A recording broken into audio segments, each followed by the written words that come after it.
tervituse Albaaniast. Seekordse loa peateemadeks on katkine varvas, A. Le Coq ja tervisekindlustus.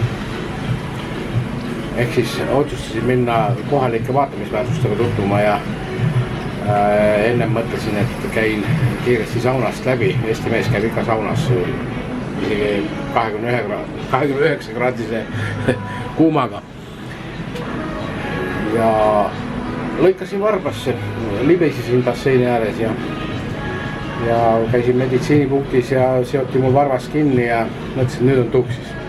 Kuskil ei pääse enam minema, sest arst ütles, et ära kõnni ja ära mine vette ja nii edasi.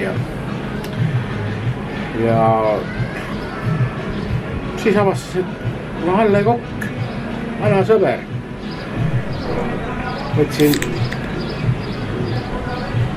sõbra ja päev oli päästetud.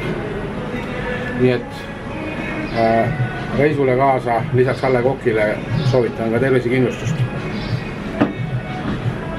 Tagasi sõidan siis lennukiga, mis on lätlasi täis ja mõtlesin, et kuidas nemad mu katkist varvast nähes siis suhtuvad sellesse, et mõnda valdab võib-olla kaastunne, mõnda kahjurõõm.